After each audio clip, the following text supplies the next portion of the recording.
To get started. We are running a little late, but I trust that we will get through this just fine. I'd like to welcome everyone to today's Salt Lake City Council formal meeting. We are happy to have you here while we continue to hold our meeting remotely due to the declarations of emergency related to the pandemic and earthquake. As we begin in tonight's formal meeting, I would like to highlight that in addition to our business tonight as the City Council, we also have business in our role as board members of the local building authority and the redevelopment agency. Think of it as the council wearing 3 different hats. We are beginning with the business of the local building authority, and then we will change our hats and move on to redevelopment agency business items. And lastly, we will conduct our business as the body of the City Council. Excuse me. You may notice that we're adopting budgets for all 3 agencies tonight. It might seem like that is an unusual step, since we'll be spending the next month deliberating and fine-tuning these budgets. These are tentative budgets, and it is a legal safeguard so that if anything happens to prevent our full deliberative budget process, we will still be authorized to continue funding essential services. And if 2020 taught us anything, we never know what's going to happen. So the safeguard is important for all of us. With that said, I want to thank everyone for joining us, and we will begin with a moment of silence as we recite the Pledge of Allegiance. When we are done, we will turn our audio back on.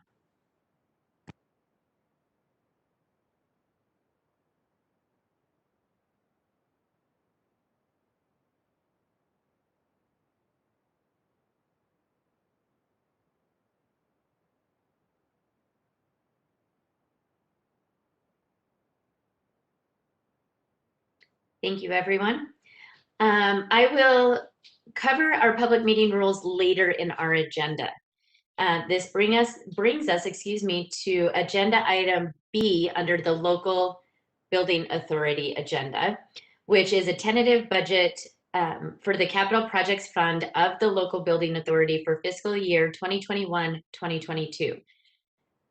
So we will consider adopting a resolution adopting this tentative budget. I will look for a motion.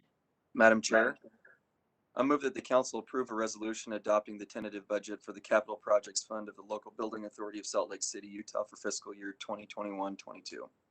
Second. I have a motion by Councilmember Rogers, a second by Councilmember Dugan. Is there any discussion about this? Okay, I will go ahead and roll call this. Councilmember Rogers. Yes. Councilmember Dugan. Yes. Councilmember Valdemoros. Yes. Councilmember Wharton. Yes. And I am a yes. I'm here, yes. And Councilmember Mono. Great, thank you. That passes unanimously. And that will conclude our business as the local building authority. I will ask for a motion to adjourn as the local building authority and convene as the redevelopment agency board. So moved. Second. I have a motion by Councilmember Rogers, a second by Councilmember Dugan. I will go ahead and roll call this.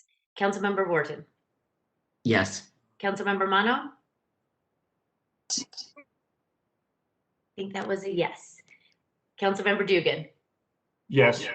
Councilmember Valdemoros, Yes. Councilmember Rogers, Yes.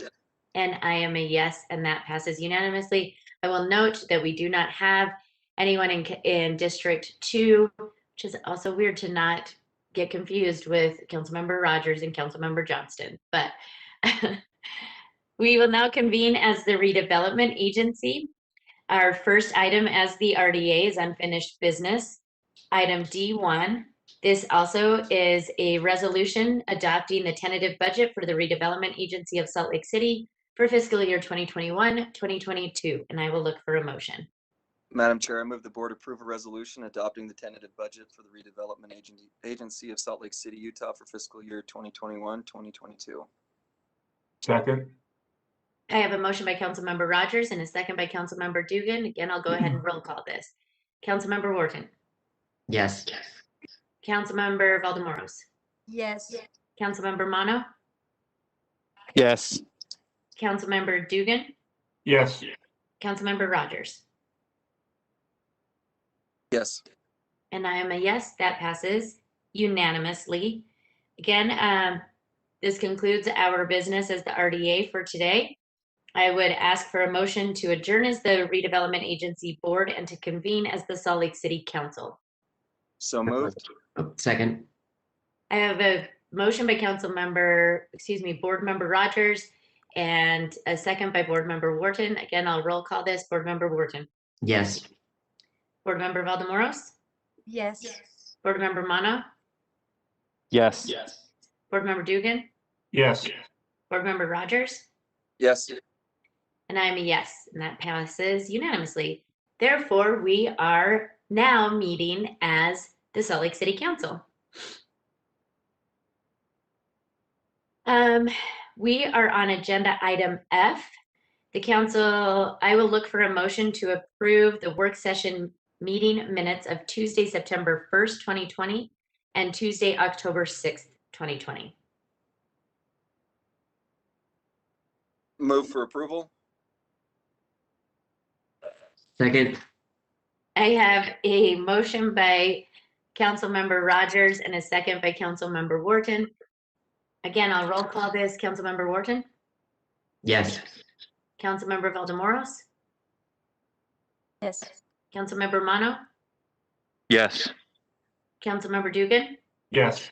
Councilmember Rogers. Yes. And I am a yes. Those minutes are approved. Thank you. Next, we would like to welcome Mayor Mendenhall. As always, thank you for joining us. And Mayor Mendenhall will be presenting the proposed Salt Lake City budget, including the library fund for fiscal year 2021-2022. My understanding, Madam Mayor, is that IMS is ready to play a video of your budget presentation, and so we can begin that now.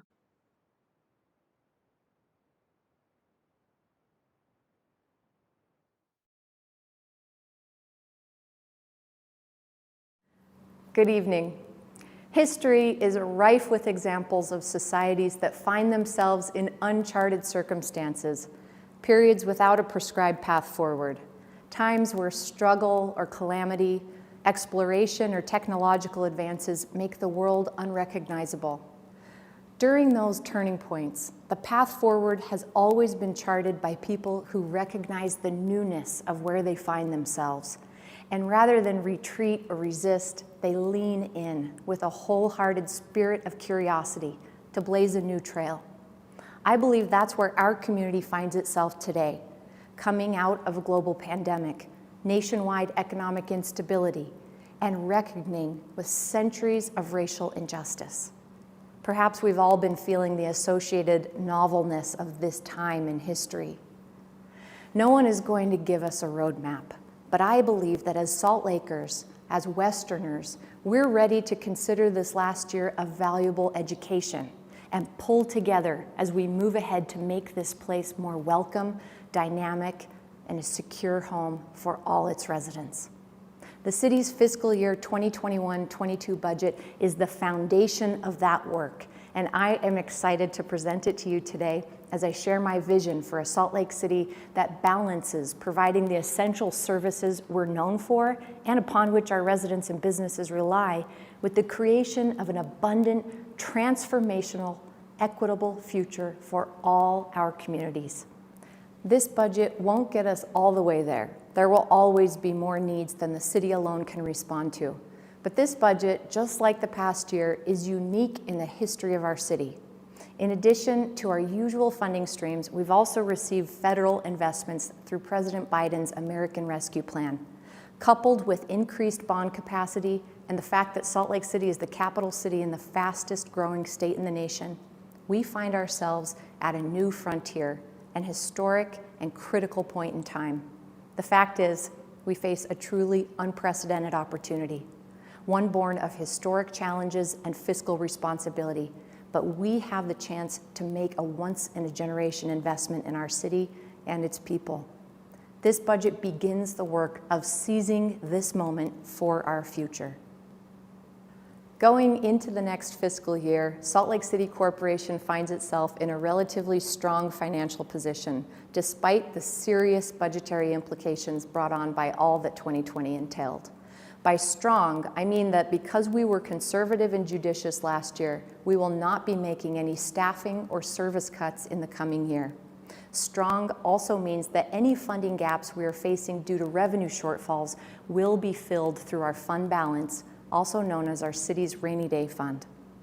This year's general fund budget is just under $350 million, and it represents our commitment to providing you with clean drinking water, repaired roads, waste and recycling collection, parks and public lands, emergency services, and so much more at our current or expanded staffing levels. That we are in this position after all the pivoting we did last year is remarkable, and it's thanks to judicious department directors and well-run divisions that we were able to redirect and absorb many unanticipated costs. In addition to our own pragmatic and responsible governance, we're here because our economy has remained strong and has even grown in the past year. According to the Wall Street Journal, no metropolitan area in the nation expanded the size of its labor force more on a percentage basis than our very own capital city in 2020. What's more, we had the lowest average unemployment rate and the highest share of people working or looking for jobs. This positive economic outlook is true for the entire state of Utah, and it promises continued job growth, expanded opportunity, and greater prosperity for our residents. When I took office in January 2020, I told you that my administration would focus its efforts on 3 priority areas that had the potential to transform our city. Prioritizing growth that equitably benefits all city residents, making our city more environmentally resilient and sustainable, and bolstering our communities with inclusive and equitable opportunities for all. As we entered 2021, I added a 4th pillar, supporting city employees' physical, mental, and economic well-being, because our city team is what makes everything possible. This budget was built with these 4 pillars in mind. I'm going to hand it over to a few of our fabulous city employees to walk you through some of this year's budget highlights. By capitalizing on efficiencies, we'll be able to implement a concrete roadway maintenance program for the first time in the city's history. And we're going to apply 155 lane miles of asphalt surface treatment this year. We're building a life cycle approach to roads to preserve today's investments, reduce future carbon emissions, and lower costs for the next generation of city dwellers. If 2020 taught us anything, it's that Salt Lake City should be prepared for any disaster, natural or man-made. Combining the efforts of both trained city employees and informed residents, we can overcome any challenges. New investments in Salt Lake City's emergency management will pay dividends when our resiliency is tested in the future. In 2021, we're doubling down on transformative capital investments.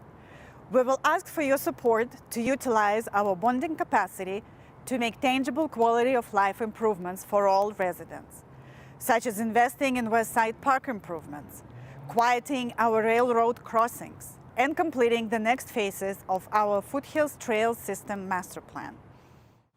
Public transit is an essential service for many people to get to work, school, doctor's appointments, the grocery store, and more. We're dedicated to improving the entire transit experience, from making physical bus stop improvements to sponsoring frequent service through Rose Park and piloting an innovative microtransit program. These investments will continue to connect our residents to the goods and services they need most.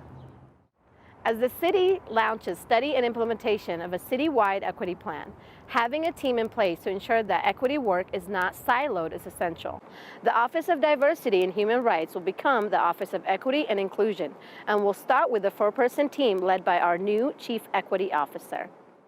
Sometimes our calls for service involve people who are in crisis. In those moments, it is important to have mental health professionals on site to navigate tense and complicated situations. By investing in 6 more mental health professionals, we are better prepared to help those most in need. Through the Community Commitment Program, we've been able to engage hundreds of our unsheltered neighbors to provide shelter, vaccinations, access to substance abuse treatment, and more. That's why we're going to keep working with service providers and community partners on this enhanced outreach program by fully funding and making permanent the Community Commitment Program moving forward. Over the past 9 months, the Commission on Racial Equity in Policing has worked with the community, the Salt Lake City Police Department, and city officials on how to make thoughtful and necessary change in how our city does police work. We've made recommendations on crisis training, diversity in recruitment, and school resource officers, to name a few. And our work will continue to make Salt Lake City more safe for all. As we work to balance growth and preservation of our diverse community fabric, it is important for the city to ensure housing choice and equity for all our residents. The gentrification assessment and displacement mitigation study will serve as a catalyst to further break down the systemic inequities in Salt Lake City.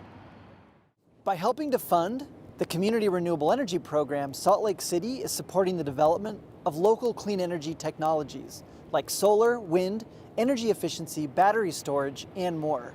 And it's putting our city on the path to becoming a net 100% renewable electricity community.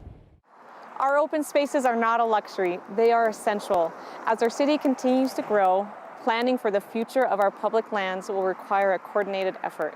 That's why a new city public lands department is essential. It will prioritize involving constituents in the ongoing design, planning, and management of our beloved outdoor resources. Between improving air quality, carbon sequestration, and energy savings, the trees of Salt Lake City's urban forest return more than $5 million in benefits annually.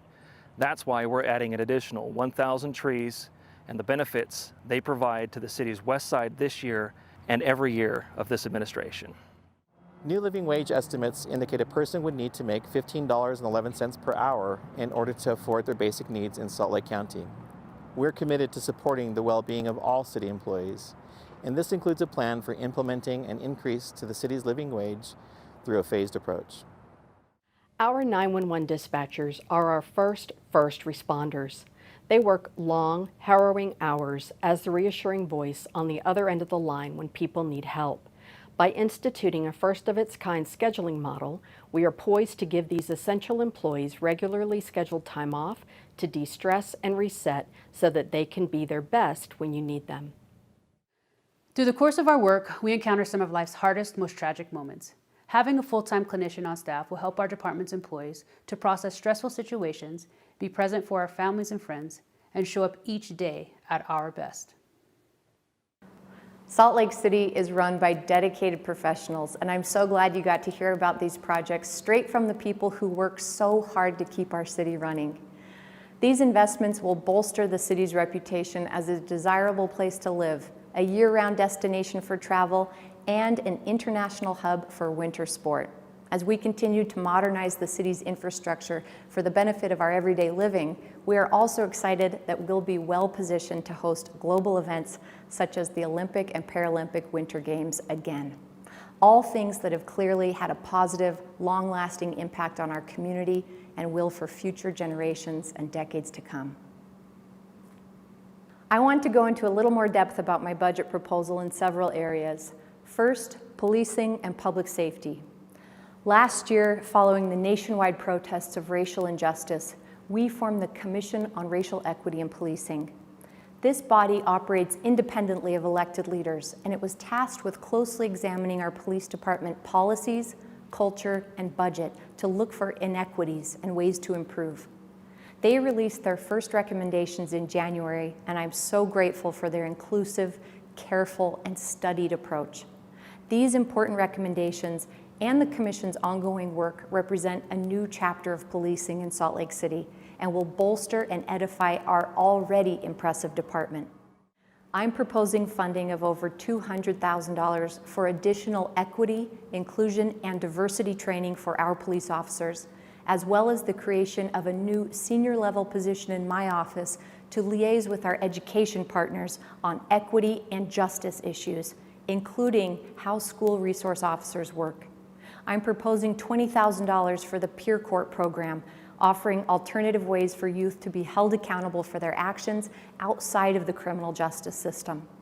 I'm proposing that our police department includes a full-time, in-house clinician for our police officers to work with, to help ensure that they are getting the mental health care they need to process and cope with the difficult experiences required by their jobs. I'm also particularly excited about what Commissioner Verona Sangato-Maunga announced earlier. Heeding the recommendations of the Commission on Racial Equity in Policing, my budget includes funding for 6 additional social workers for our Community Connection Center. There are emergency situations where a trained mental health professional is a more appropriate first responder than a police officer, but right now we don't have enough social workers to cover every shift. This change will get us closer to ensuring there is always a social worker on shift to respond to emergency calls. It's a program that's been incredibly successful, and the department and the city's residents will be better for its expansion. Second, affordable housing. This budget includes more than $11 million for affordable housing through a variety of projects and programs. As our city has grown and changed, housing costs have increased rapidly.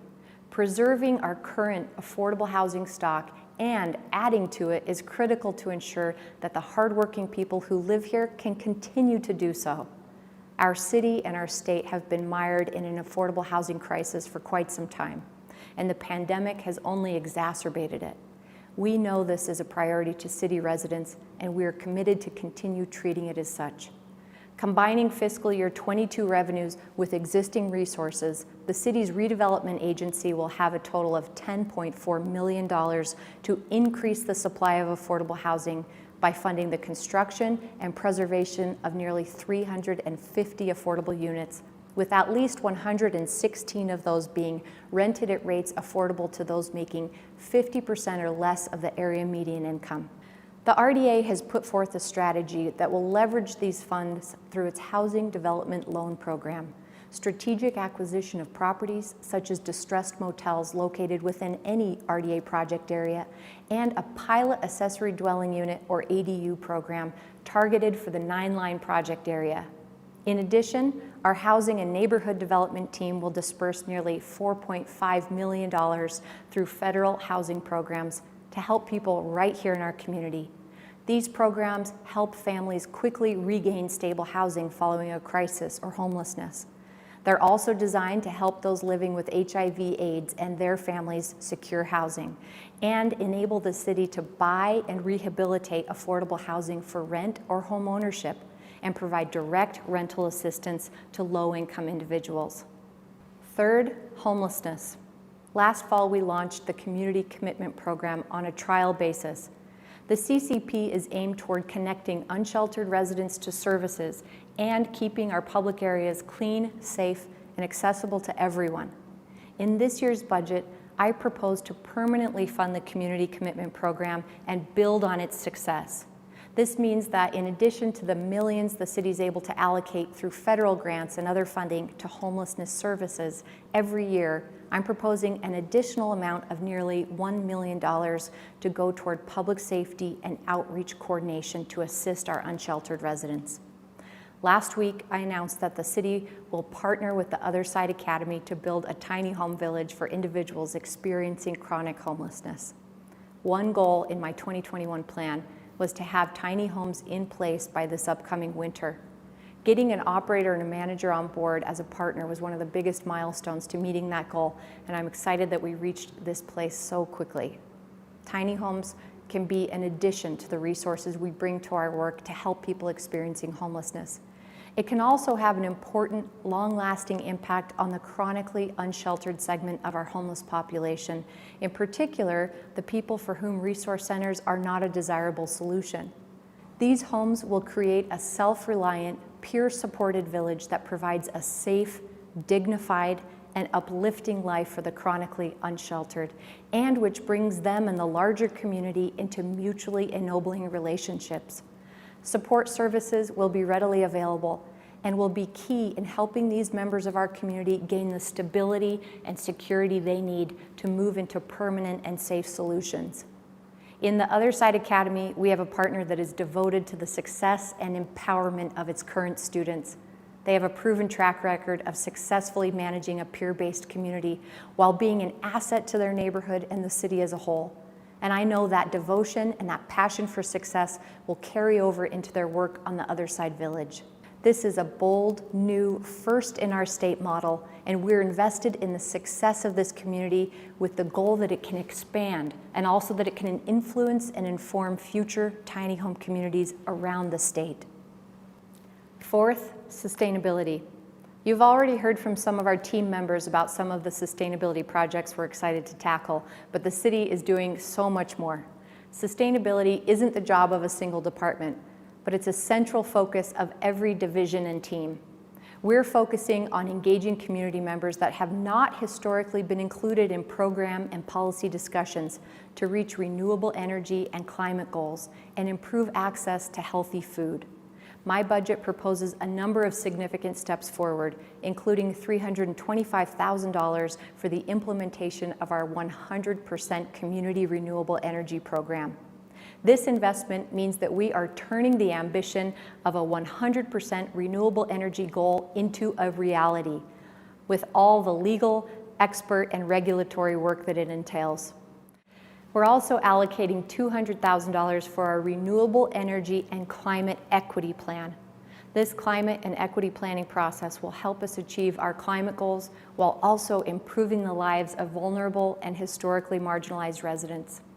We'll also be spending $85,000 working with air quality partners and scientists to place additional air quality monitors in our city to provide more granular data by council district on current air quality conditions. The city will develop a public-facing dashboard and a mobile application that residents can use to plan outdoor activities according to current air quality conditions.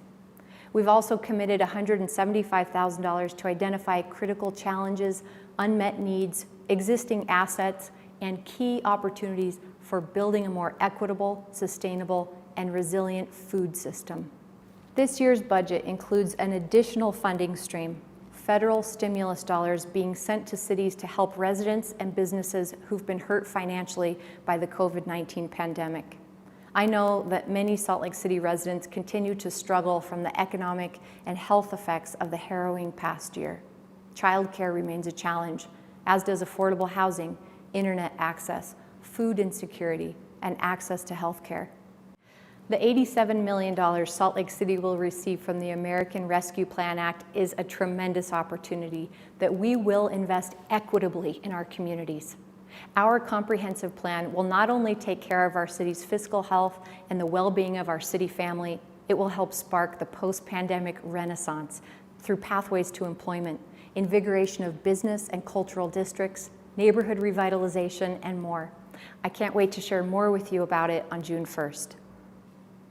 Another unique opportunity we have this year is significant bonding capacity for important and exciting capital projects in every part of our city that can be accomplished without raising taxes on homeowners. In fact, this budget includes plans for the new Community Reinvestment Bond, which will allow for $50 million in new capital projects that have been long requested by residents and have been waiting in our stacks of detailed master plans for the right opportunity. These projects have the potential to transform outdoor enjoyment and recreation for our residents citywide. For starters, this proposal includes $10 million to convert the dilapidated former water park on city property located at 12th West, 17th South into a premier regional park. It is long since time that our West Side neighborhoods have a park of the caliber of Liberty or Sugar House Park. Last year, the city acquired Allen Park, and this bond would enable us to create the city's first of its kind Artist in Residency program using some of the existing homes and buildings on site. This retrofit would honor the history and the culture of this special place.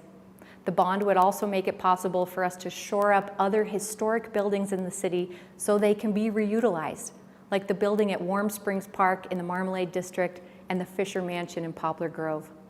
Other plans for the bond include the implementation of the Foothill Trails System Plan, storage and equipment to reutilize wood from downed trees in the city, the complete street transformation of 600 North, improvements to the Jordan River, multilingual wayfinding signage in our parks and open spaces, and West Side neighborhood park improvements. One final component of the Community Reinvestment Bond I'm excited to tell you about is a long-awaited plan to quiet all train horns on the west side of Salt Lake City. Our west side communities have long been disproportionately affected by the noise pollution caused by trains traveling through our city. Through this bond, we will fund the infrastructure improvements needed to create quiet zones and safe train crossings so that all nearby residents can have a calmer, quieter quality of life. To think that we can provide all this value that residents have been asking for years, but without them paying a single extra cent is a remarkable and huge opportunity. Our outdoor community, our proximity to the mountains, it's what sets our city apart. And these investments in our public lands and spaces reflect that. We have an opportunity to make the kind of transformational change that may only come around once in a generation. I'm committed to seizing that opportunity and doing it in a way that will benefit everyone. Equity can and must guide our work. I truly believe we're on the cusp of a new path for Salt Lake City. The path may have been born of crisis and difficulty, but through strategic local and national investments, we can help offer stability to our residents who need it most, while also putting into motion some of the plans that have long been in place for improving the quality of life for entire neighborhoods throughout our city. I invite you to take a closer look at my proposed budget by visiting slc.gov/2021 budget. Every line item is visible and accounted for. It's based on thousands of comments we've received in the last year from constituents about what they value, and we've worked hard to make sure as many of those good ideas were honored. Through all that 2020 taught and took from us, it's also offered us a new future. Salt Lake City's good management and fiscal responsibility have also helped open doors to the future we must take hold of.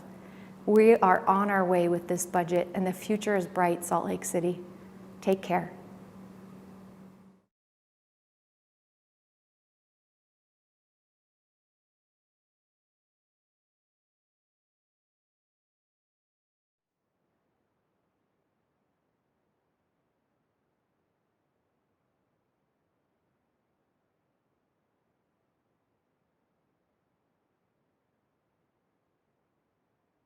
Let me try that again with myself not muted.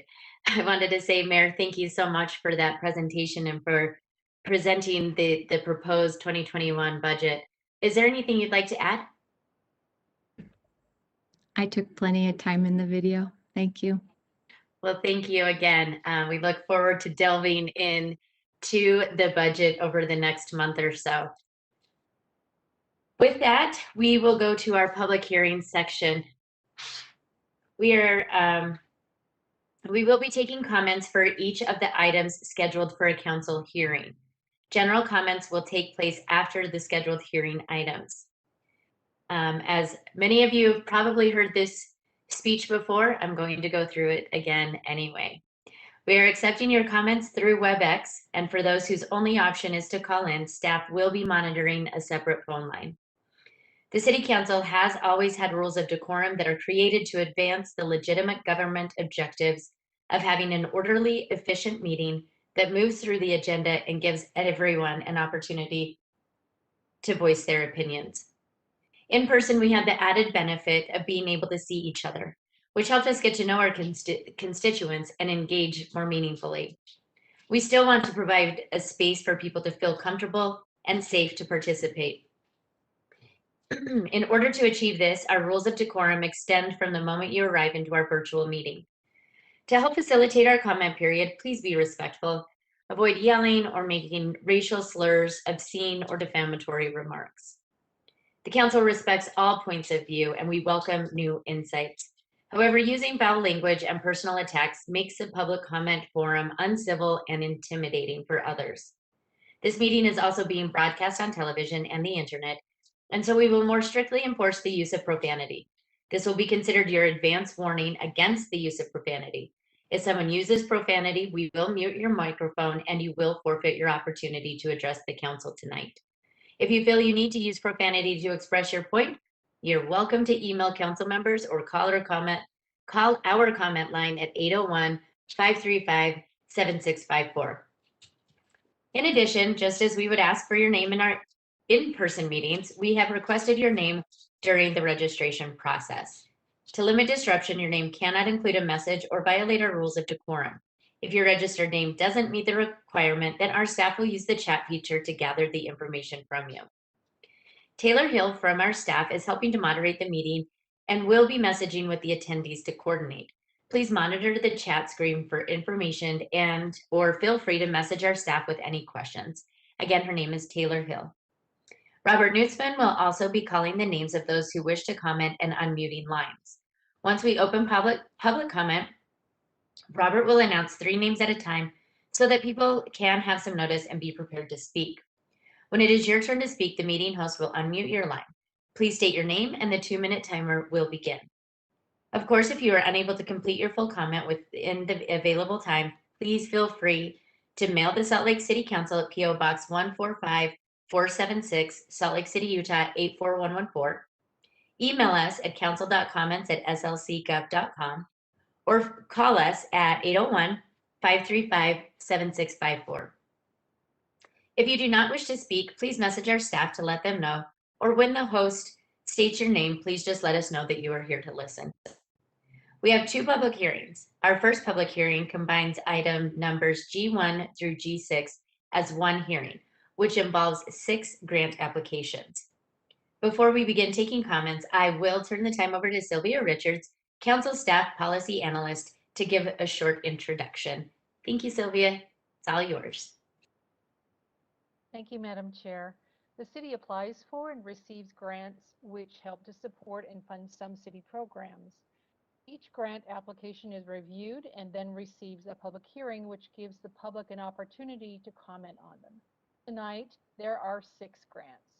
Item G1, 200 South Transit Priority Signal System Transportation Investment Fund Grant, which would fund the installation of a transit signal priority system, traffic signal upgrades, and transit-focused technology to allow the 200 South Transit Corridor to accommodate 12 bus routes and with 1,100 bus trips per day. Item G2, 200 South Transit Hub End-of-Line Facilities Transportation Investment Fund Grant, which would fund the construction of bus parking and layover for the 200 Southeast Downtown Transit Hub.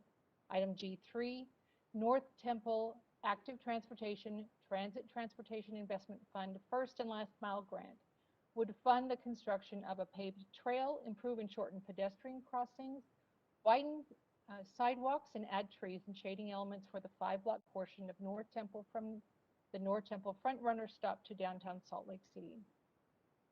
Item G4, West Temple Walk Bike Transit Connections, Transit Transportation Investment Fund First and Last Mile Grant would fund the addition of separated bike lanes, pedestrian crossing improvements, and narrow pedestrian crossing distances with curb extensions and refuge islands as part of the West Temple Street reconstruction scheduled for 2024. Item G5, West Point Jordan Meadows Neighborhood Byway Grant, Transit Transportation Investment Fund First and Last Mile Grant would fund the construction of a north-south transportation route through the West Point and Jordan Meadows neighborhoods running west of and parallel to Redwood Road.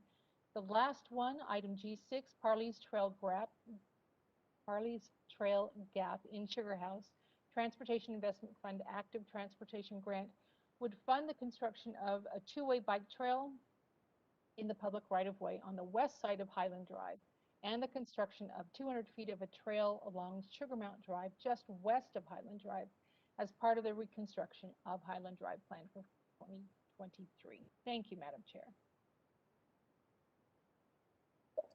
Thank you. I believe I will ask Taylor and or Bobby to start with our comments. Good evening, Council Chair. I will start with our comments. It looks like we have two speakers to this item. The first one is George Chapman, followed by Emily Allworth. George, you are unmuted. Okay. This is George Chapman. Grant application 1 will increase congestion and pollution until the city recognizes that vehicle pollution should be decreased. Application 3 also should not increase pollution and encourage more traffic through Capitol Hill. Chris, you should know this better. We don't need more traffic through Capitol Hill. Application 2, the 200 South Transit Hub is useless for bus routes now operating on 200 South. The $1 million of valuable streets bond money should be used for street maintenance now instead of spending over $2 million to park buses. There are better places being built on 200 South and at the U of U to park buses. And application 4, West Temple separated bike lanes are already on Main Street. Every street doesn't need them, and it requires removing already scarce on-street parking. The refuge islands are dangerous and threaten pedestrians with left-hand turning vehicles. And I need to emphasize this, Council, until the city recognizes that separated bike lanes are not maintenance-free, but are extremely expensive to maintain if done properly at least once a day. Now they are only cleaned every 7 weeks.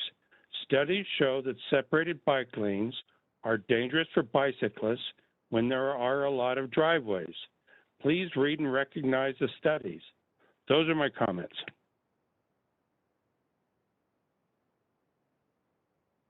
Council, next we have Emily Allworth. Emily, you're unmuted. Hi there. I would actually like to air my support for the first grant application, South Transit Priority Signal System. I actually think this might cut down on some of the traffic issues that we've been occurring.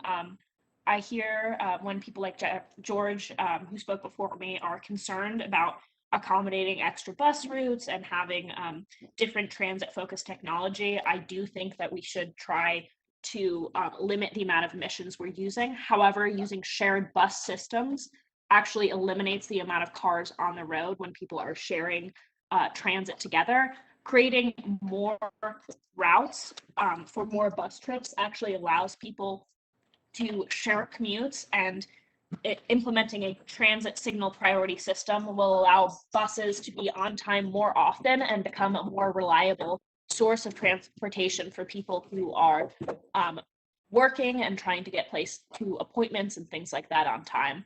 I'm in full support of this grant application for there to be more transit assistance to people using buses and other public transport that cut down on car usage and single person vehicles. Thank you.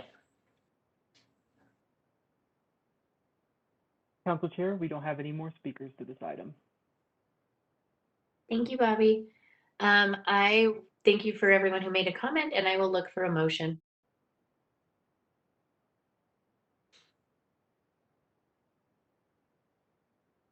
Madam Chair,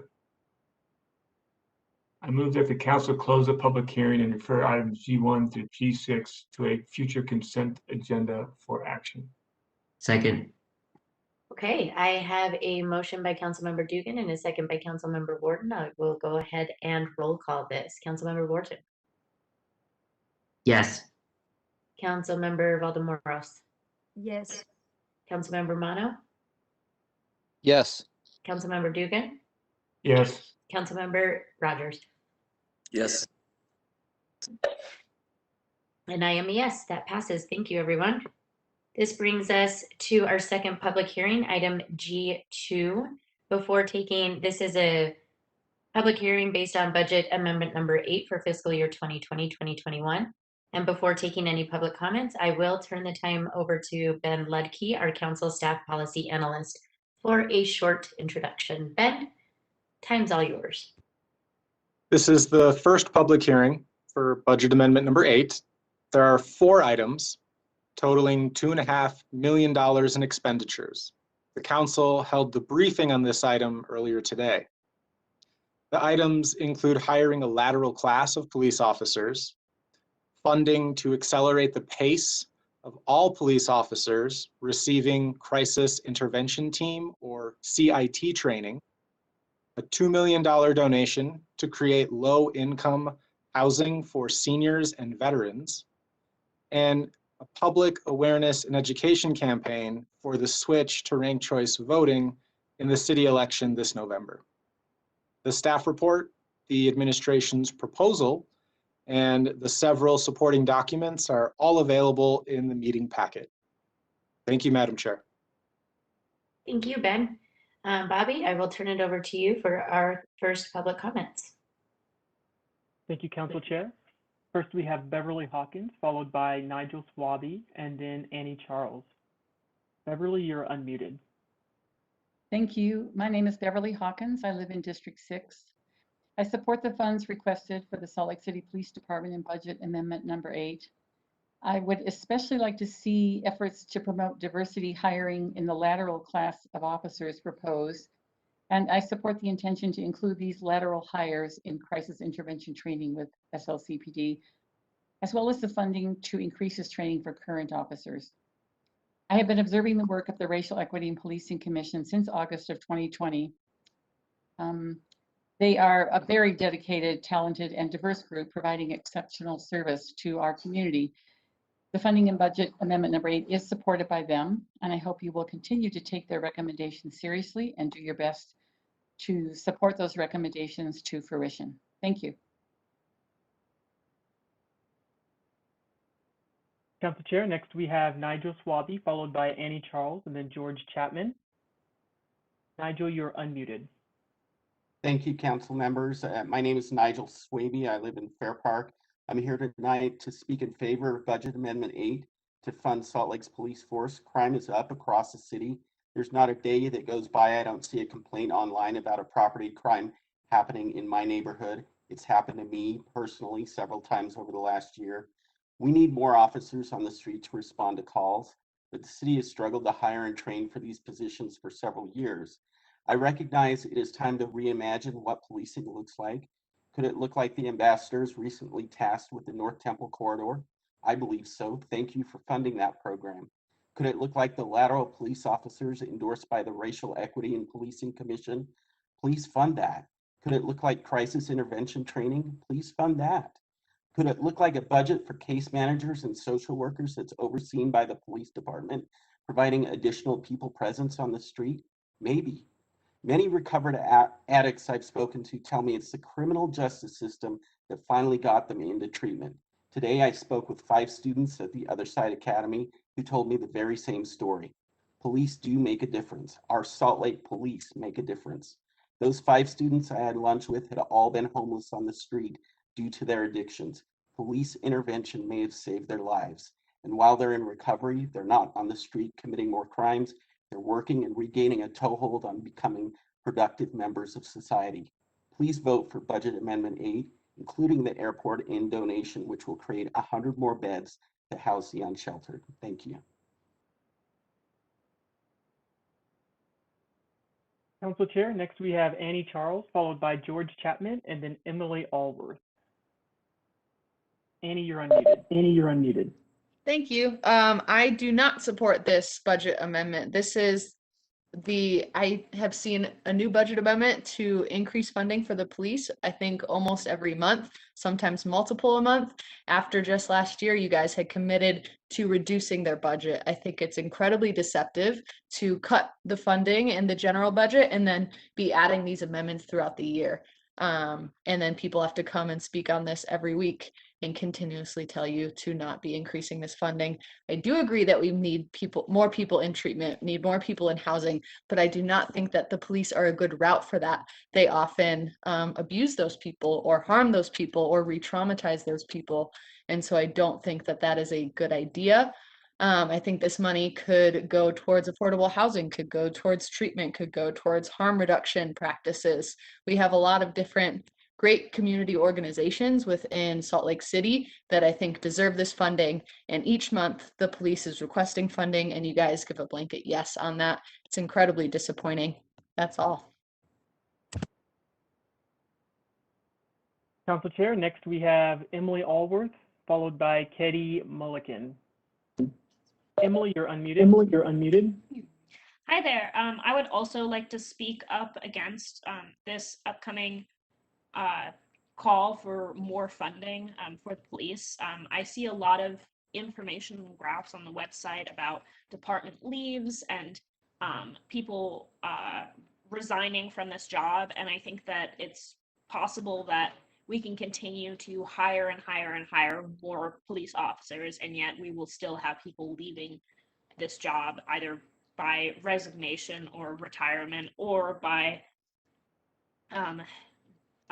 leaves related to misconduct on the job. There's a lot of employment-related practice liabilities for people who are leaving the police department, and I think it's causing our city government to prop up and fund the police in their constant need for money.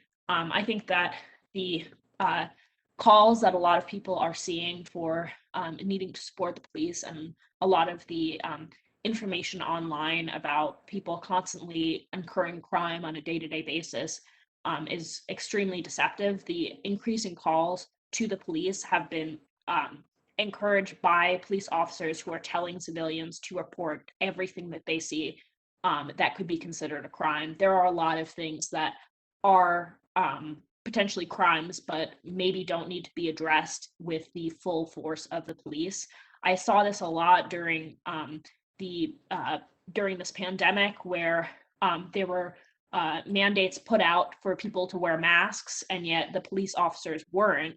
And on top of that, this was not being enforced generally. And I think that community enforcement and people talking to each other rather than getting the police involved seems to work for a lot of things. And I think that if we can consider using that when we're talking about people's public health and safety, we can consider using that for other modes. Talking to your neighbors and talking with people around you instead of contacting. Council Chair, next we have, I accidentally skipped over George Chapman. George Chapman will be first and then followed by Katie Mulliken. George, you're unmuted. Can you hear me now? Yes. Okay. Budget amendment number 8. We need more police now, but we should be using all of the 2.8 million that you kind of said, okay, we're not going to use. The way we are going right now, this city will be down over 130 by the end of the year. That's what the predictions say. So this city should be telling the public now that it'll take over 5 years to provide adequate, appropriate police response that the public demands. Mayor, thank you for pointing out that using general funds for this class warrants a bigger discussion. And the Racial Equity and Policing Commission is correct in supporting this funding for, they said it, the right officers. They need to emphasize that getting the right officers requires more funding. You need more funding for police in order to hire a more diverse police force. Duh. I need to emphasize that, Mayor, thank you. You pushed for 50 more officers in 2015 and won against Mayor Becker, but we've lost more than double what you fought for.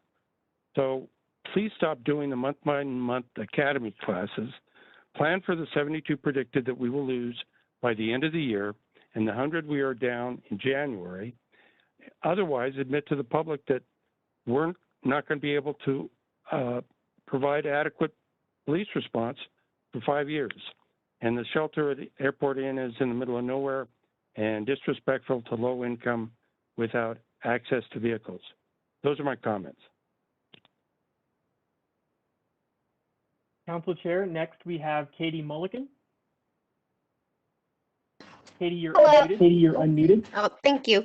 Hi, I also would like to voice my lack of support and urging that this approved funding towards the police does not, you don't go forward with approving it. Yeah, I mean, I just generally, I don't think this is an issue that needs more money thrown at it. I don't think, as George, Mr. Chapman so kindly pointed out, it's a question of the right officers. Even if there were the right officers, they would be in the wrong system. And I think also a person named Nigel spoke earlier talking about Fair Park, or saying that he lives in Fair Park. And I would just like to point out that, you know, him saying that he sees so much crime happening there, it's one of the more heavily patrolled neighborhoods of Salt Lake City. So that makes sense to me because there's an actual police presence there.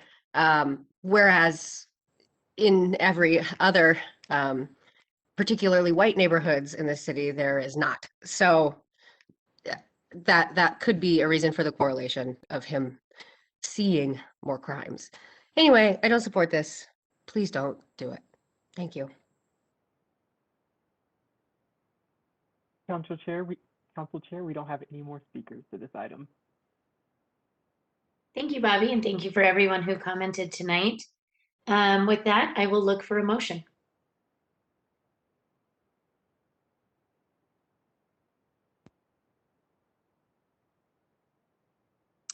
Madam Chair, I move the council close the public hearing and adopt an ordinance amending the fiscal year 2020-21 final budget of Salt Lake City, including the employment staffing document as shown on the motion sheet, except for item I1, which is the ranked choice voting.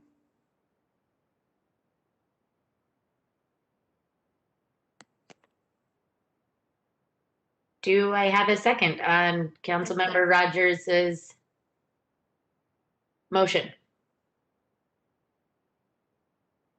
Sorry. Can we see the motion sheet if we have it available? I can't stress this enough, council members. This is the wrong choice to be going down for ranked choice voting. All of these candidates are going to be campaigning and trying to raise as many funds as they can the entire time. This is a really bad decision.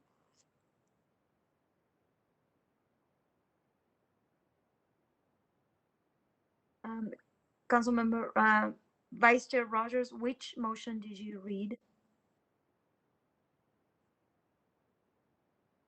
I went with motion 4, except for ranked choice voting. Just to clarify, he removed one of the items in motion 4.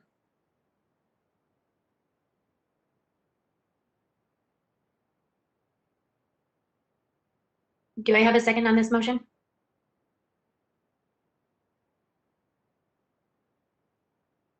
I do not believe I have a second on this motion.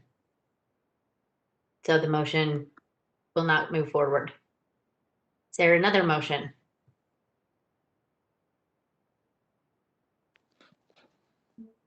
Please put up the motion sheet.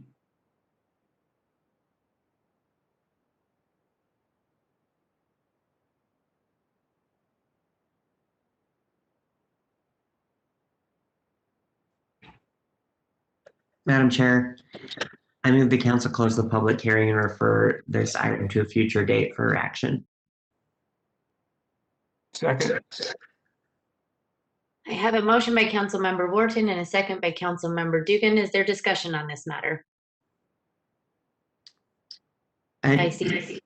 I just had a question. I don't remember that there was an urgent need to pass this tonight, and we typically would put it for action on the following meeting. So I just wanted to, I wasn't sure if that part of the motion that Councilmember Rogers made about acting tonight, if if there was something else in the budget amendment that was time sensitive. So, okay. You're That's correct, Councilmember Wharton. To my knowledge, there's not a need to vote tonight. Okay. Unless Cindy has new information. I guess I have a question, and that is the police class. Is that part of this? And the hotel money? Those are both items in the amendment, yes. Okay, and the council has already given some preliminary indication. The administration could tell us if they were needing to move ahead on those. The money that is relating to the ranked choice, is that the contract with the county, or is that the staff that's the staff suggested public information campaign? Okay. So there's no deadline associated with that. Okay. Thank you. Council members, I have a motion on the table that that we close the public hearing regarding budget amendment number 8 and refer to a future council agenda for action. I have that motion made by Councilmember Wharton, and I believe a second by Councilmember Dugan. Did not see any further discussion on this. Is there any further discussion? With that, I will roll call. Councilmember Wharton. Yes. Councilmember Valdemoros. Yes. Councilmember Mano. Yes. Councilmember Dugan. Yes. Councilmember Rogers. Yes. And I am a yes, and that passes. Thank you. With that, we will move. We have no potential action items this evening. We are on to our Did someone say something to tell me that I was wrong? I don't mind being told I'm wrong sometimes. We are on to comment section. Questions to the mayor from the city council. Mayor, Madam Mayor, thank you again for being here. Thank you for presenting your proposed budget. Council members, do you have any questions for Mayor Mendenhall? Yes, Mr. Rogers. Mayor Mendenhall, would you mind reiterating one more time why you think ranked choice voting needs to be delayed?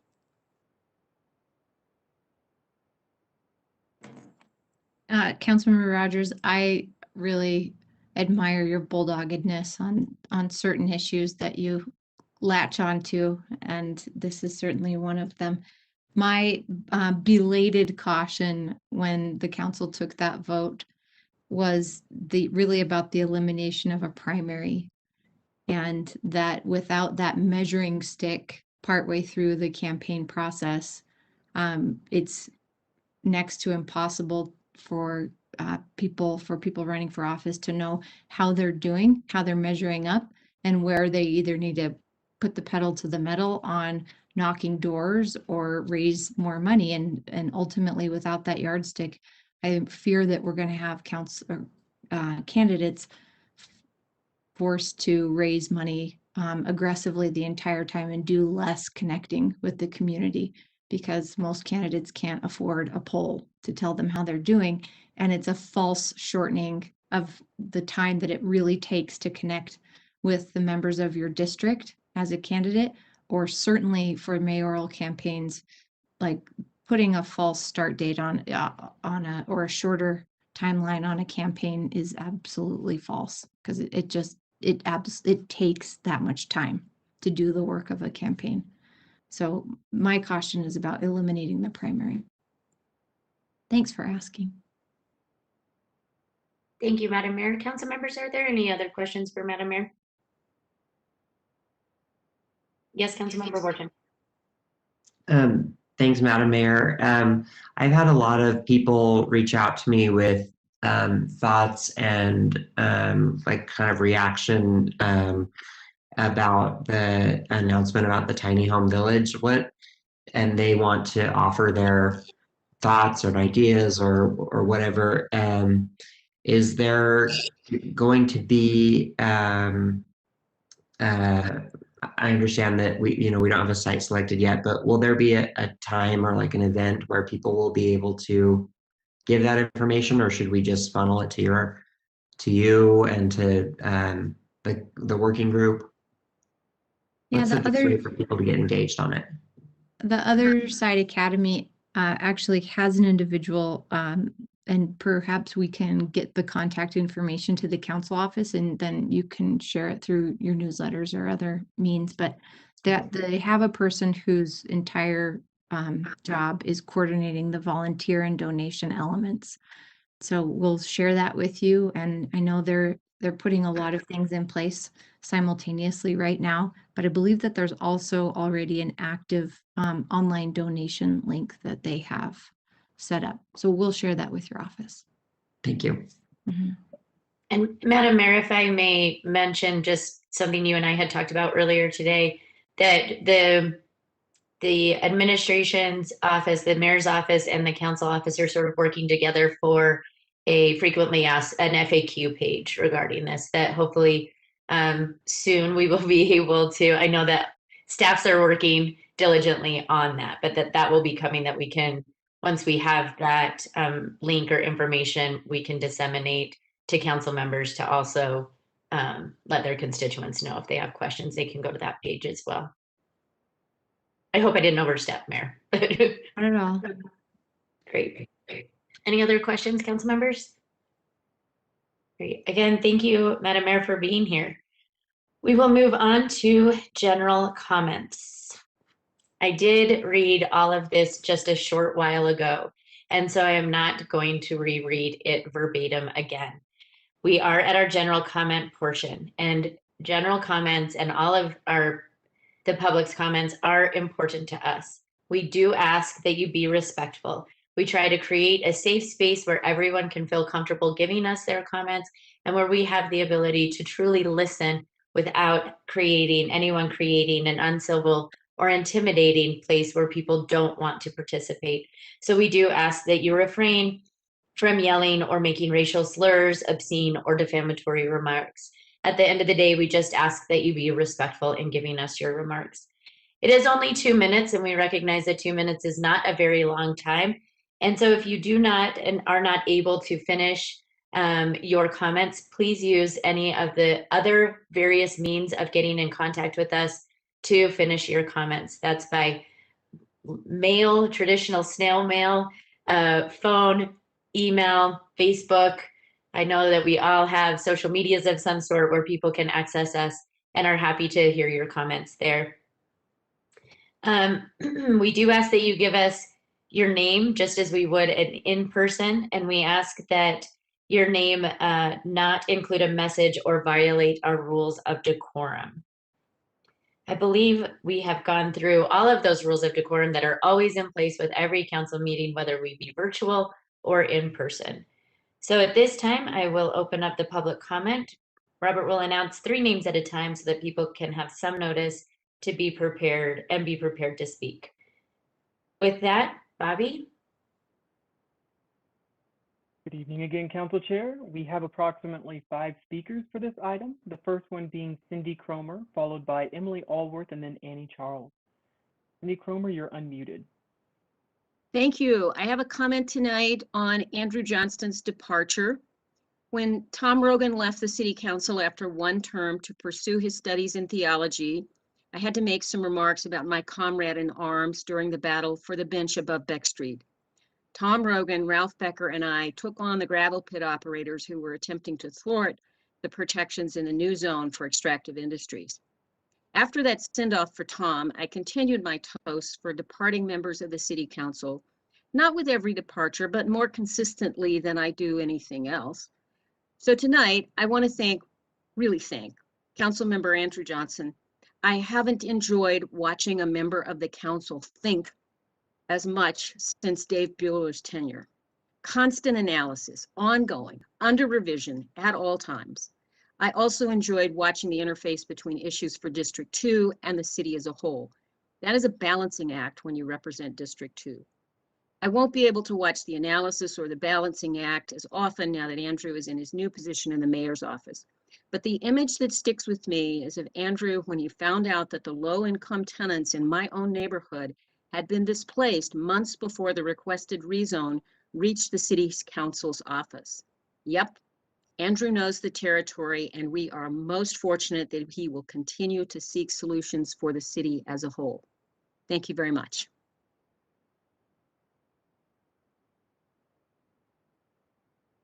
Council Chair, next we have Emily Allworth, followed by Annie Charles, and then Katie Mulligan. Emily, you're unmuted. Emily, you're unmuted. Hi, I would like to talk briefly about my support for ranked choice voting. I think that it's a really great program that will actually encourage all electoral candidates to put their best foot forward on every single election. I understand the worry that Aaron Mendenhall has about not wanting to put as much effort forward if you're not sure about polling, or if think you're already doing well, so you don't want to put more effort into knocking on doors. However, I think that all constituents should have interaction with those who represent them, and I believe that people running for office should make every effort possible.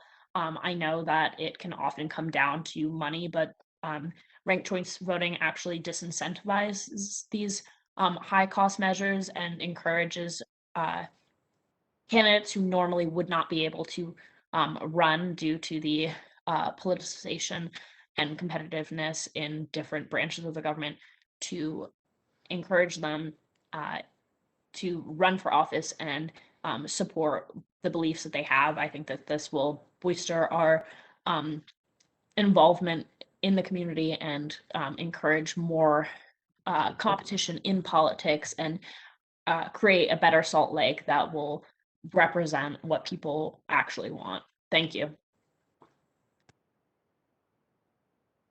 Council Chair, next we have Annie Charles, followed by Katie Mulligan, and then Aaron Jensen.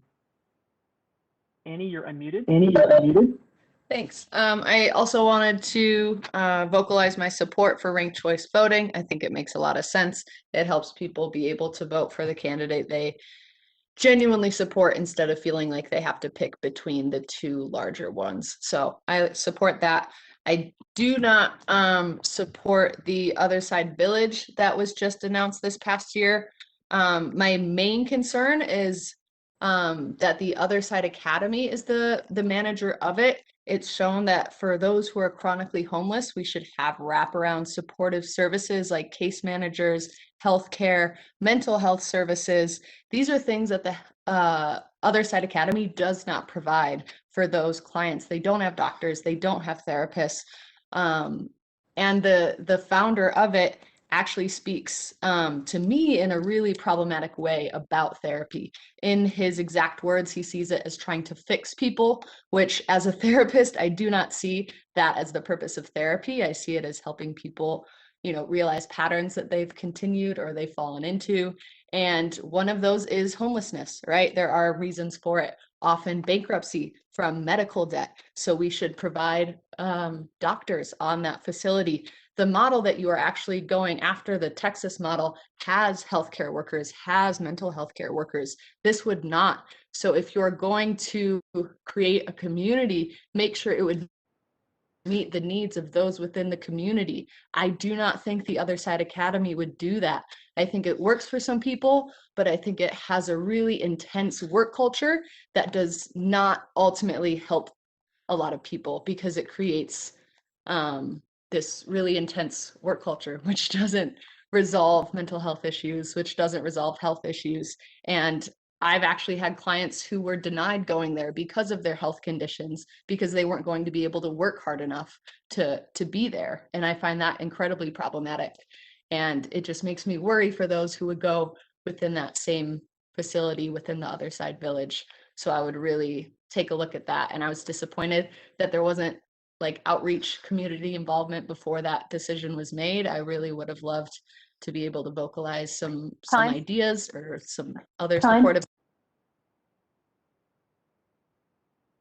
Council Chair, next we have Katie Mulligan, followed by Aaron Jensen, and then George Chapman. Katie, you're unmuted. Katie, you're unmuted. Hello, thank you. I'd also like to voice my concern about the city's partnership or whatever with the Other Side Academy.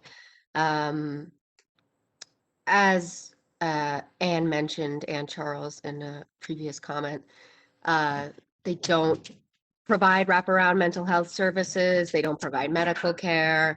There is a culture that engenders the belief of work as a replacement addiction for what is largely, attempts at getting through substance abuse and addiction. So I think generally having them have the ability to control an entire village is a very disturbing concept for me, especially a village that is made of substandard materials for housing, and that which does not actually provide stability for those people, that would also have a constant security presence, which is one of the most traumatizing factors for people who are trying to overcome a past with interaction with the justice system and the prison industrial system. So, I mean, these are all a lot of issues just with the organization that is going to be spearheading this. I do think housing, affordable housing, and that has a real supportive community aspect is a really good thing for the council to strive towards supporting. I think in doing so, that needs to be a comprehensive plan that involves each part of the person and not just their ability to work in order to save themselves. Time. Okay, that's Council Chair. Next, we have Aaron Jensen, followed by George Chapman. Aaron, you're unmuted.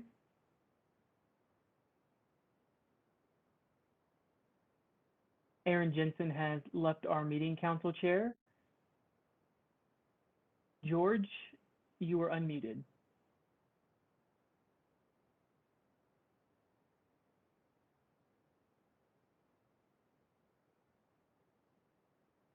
Excuse me, George, you are unmuted. Can you hear me now? Yes. Okay, I agree with the mayor and Councilman Rogers. So solution is to use ranked choice voting education funds to host multiple candidate debates for each district, while also popularizing community councils and educating voters on the candidates and ranked choice voting. This should be done in coordination with the Salt Lake City School District using neighborhood schools. That should resolve the legitimate concerns on ranked choice voting. Thank you, James and Mayor. Again, this city should not be approving, like the RDA board just did, skinny sidewalks next to congested roads that can allow wheelchairs or baby strollers or bicyclists to comfortably use sidewalks along with pedestrians. The approved project violates complete street standards. You should be using, Salt Lake City should be using child care COVID funds to keep Benyon School open with child care and after hours child care service. And the Fleet Block Park should be part of the bond, but I still think that bond should have public input and vote. And why not a park? Why not pocket libraries? You want to encourage an innovation center, a big park is the best way.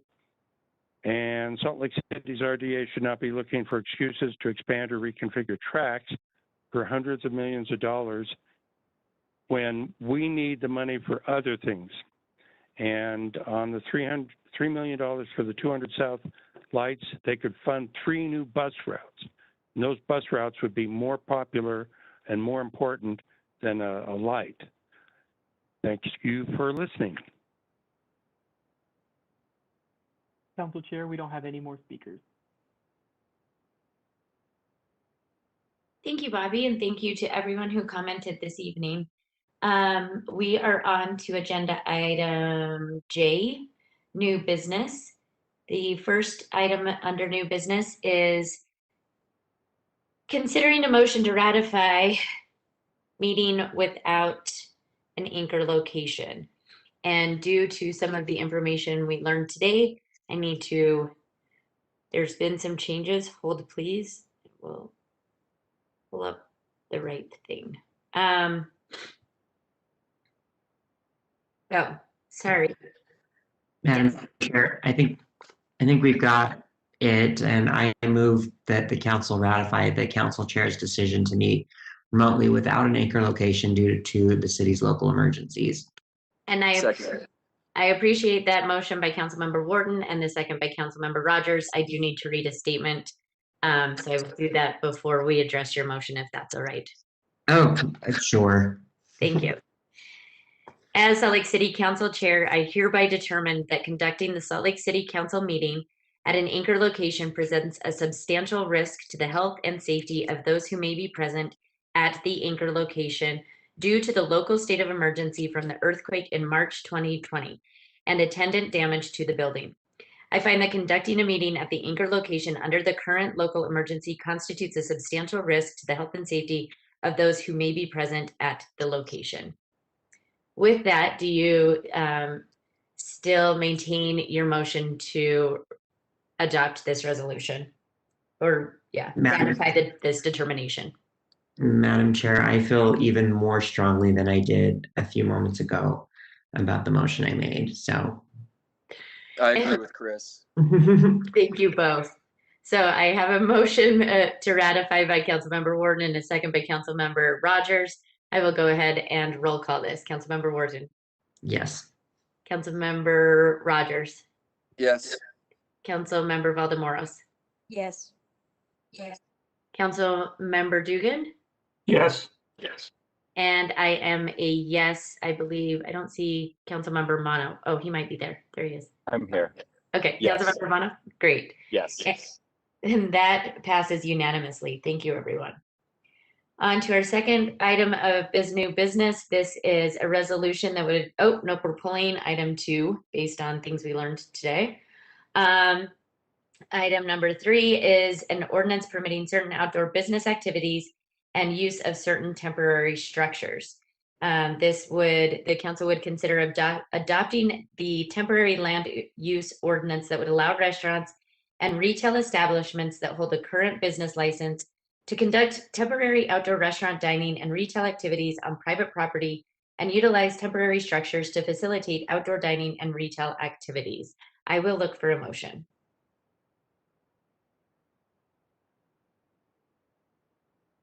Madam Chair. Oh, go ahead. I move the council adopt a temporary land use ordinance that would allow restaurants and retail establishments to conduct temporary outdoor restaurant dining and retail activities on the private property and utilize temporary structures to facilitate outdoor dining and retail activities. Second. I have a motion by Councilmember Dugan and a second by Councilmember Rogers. I will go ahead and roll call this. Councilmember Dugan. Yes. Councilmember Rogers. Yes. Councilmember Wharton. Yes. Councilmember Mono. Yes. Councilmember Valdemoros. Yes. Yes. And I am a yes. That passes unanimously. Council Chair. Cindy Lou, yes. May I just ask one clarification on the motion? Yes. The language you read included that the business must have a current business license with the city, and the motion did not. So I just want to confirm if there is that requirement. Can somebody that knows the answer to that answer that question? I think typically it would be that the motion is just an abbreviated reference to the ordinance. So what is in the ordinance is what would typically stand. But somebody could correct us if the ordinance needs, if the motion needs to be amended, that could be done now. I see Katie Lewis, our city attorney, on, so perhaps Katie could answer that as well. I agree with Cindy Gus Jensen, and the language of the actual temporary land use regulation does say that a restaurant or retail establishment which holds a current business license is allowed to operate under the parameters that you discussed during your work session, which includes temporary outdoor restaurant dining and retail activities on private property and temporary structures. I think that the motion, as Cindy Gus Jensen mentioned, is sufficient to adopt the ordinance, but the clarification now is that it is for businesses that hold business licenses. Perfect. Thank you, Thank Cindy you. Ludus. Yeah. Perfect. And council members, just so you're aware, that ordinance is in effect for 6 months. So today's May 4th, by my math, it's in effect until November 4th. Is that right? Yeah, I had to use my fingers too, so I think that's right. And if you do want to make permanent changes, then that would be something that goes through the Planning Commission, but it is in effect till then. Perfect. Thank you, Katie. We are now on to unfinished business. K1 is a resolution, a tentative budget of the Salt Lake City, including. Oh, sorry, I forgot we did this for the LBA and the RDA, and now it's the turn for the City Council. The tentative budget of Salt Lake City, including the tentative budget of the Library Fund for fiscal year 2021-2022. Do I have a motion?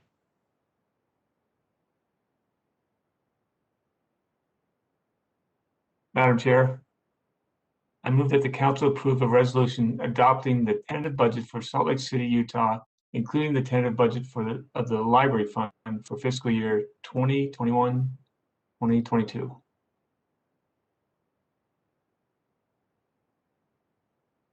Do I have a second?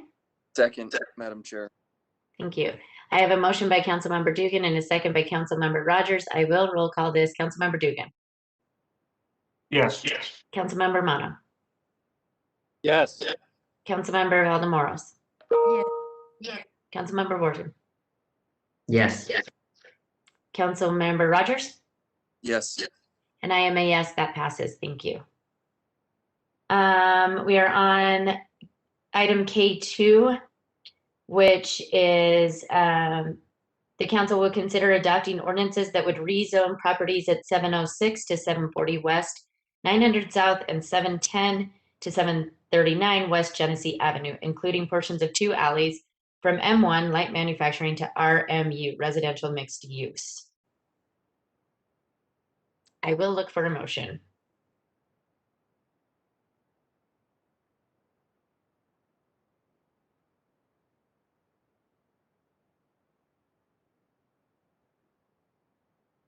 Or not. Madam Chair, my thing crashed, so I'm just looking for it right now. Not a problem.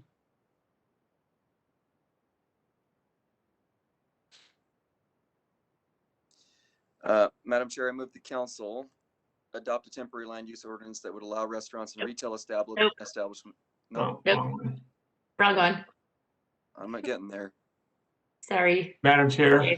Yes. Maybe. I move that the council rezone the properties at 706 to 740 West, 900 South, and 710 to 739 West Genesee Avenue, including portions of 2 alleys from M1 light manufacturing to RMU residential mixed use. Second. I'm sorry, one minute, Council Chair. I think that the council needs to reconsider the vote that was made at the April 20 meeting first, and I didn't hear that reconsideration. I'm sorry to jump in. No, Katie, that's why we like keeping you around, because you remind us to do things correctly. That is correct, council members. We and Katie, just for record's sake and public sake, can you remind us why we are reconsidering this motion from the April 20th? Absolutely, and I don't know if Brian Fulmer is here tonight. This was a matter he was working on, but if not, I can do my best to explain, although I will need to pull up the explanation. So Katie, I'm here. Okay. Brian, can you? Sure. The transmittal from the administration included 2 ordinances, and the motion that the council adopted at the April 20th meeting did not specify which ordinance the council adopted. So this is to reconsider that motion that was made and make a new motion specifying which ordinance the council may wish to adopt. And the motion sheet should be on your screen momentarily. The first motion is to adopt with the conditions recommended by the Planning Commission. The second is to adopt an ordinance without the conditions recommended by the Planning Commission. And then, of course, the council can defer or reject the ordinances. I hope that helps. All right, Madam Chair. I move the council reconsider the vote made at the April 20th, 2021 council meeting. Second. Okay, so I have this motion, council members, is to reconsider our prior vote. It was made by Councilmember Rogers, seconded by Councilmember Dugan. I will roll call this. Councilmember Dugan. Yes. Councilmember Rogers. Yes. Councilmember Mono. Yes. Yeah. Councilmember Valdemoros. Yes. Councilmember Wharton. Yes. And I am a yes. That passes, and we will reconsider the motion, the vote. Madam Chair, I further move that the council adopt the ordinance rezoning the properties from M1 to RMU, subject to the developers entering into a development agreement, the city with the following conditions recommended by the Planning Commission listed in the motion sheet.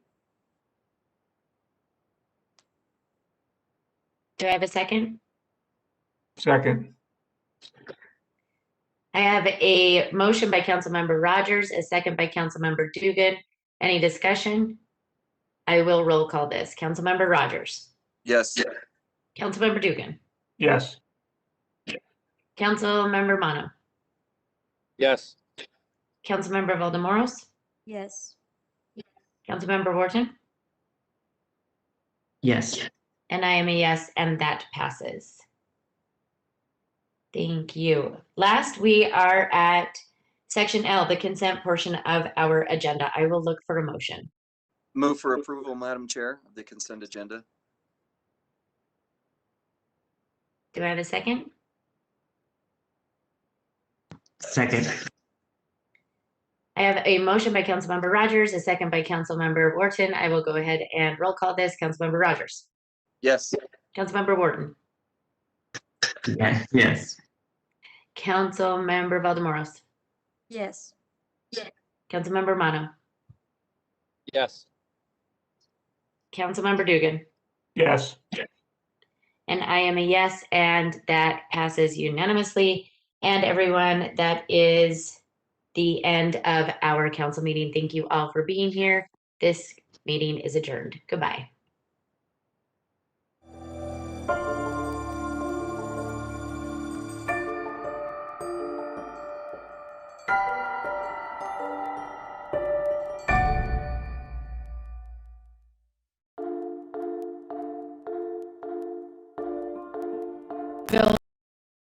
From the support of the idea by Salt Lake County back in 2009 and the subsequent groundwork laid in collaboration with the Utah Film Center and